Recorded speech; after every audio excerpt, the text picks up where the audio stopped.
कहानी भारतीय संस्कृति में तुलसी विवाह का बहुत विशेष महत्व है। यह पर्व कार्तिक मास के शुक्ल पक्ष की एकादशी या द्वादशी को मनाया जाता है।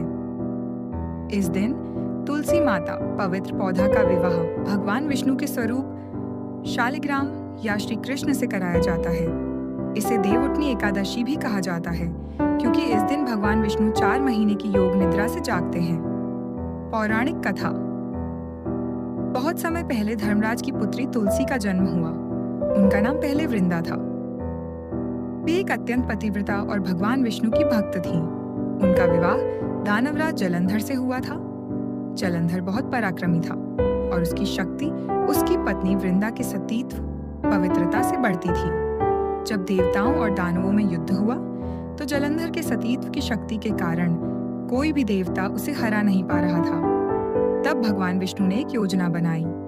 विष्णु जी ने जलंधर का रूप धारण कर वृंदा के सामने उपस्थित हुए। वृंदा को लगा कि उनके पति जलंधर लौट आए हैं और जैसे ही उन्होंने विष्णु जी का स्पर्श किया, उनका सतीत्व भंग हो गया। उसी क्षण जलंधर युद्ध में मारा गया। जब वृंदा को यह छल पता चला तो वे क्रोधित हो गईं और भगवान विष्णु को श्राप दिया। हे विष्णु, आपने मेरे सतीत्व को भंग किया है, इसीलिए आप पत्थर के समान शिलारूप शालिग्राम हो जाएंगे। श्राप देने के बाद वृंदा ने अपने प्राण त्याग दिए। जहां उन्होंने देह त्यागी, वहां तुलसी का पौधा उत्पन्न हुआ। भगवान विष्णु ने उनके तप, प्रेम और भक्ति से प्रसन्न होकर कहा, हे वृंदा, अब से तुम तुलसी के रूप में सदा मेरी प्रिय रहोगी।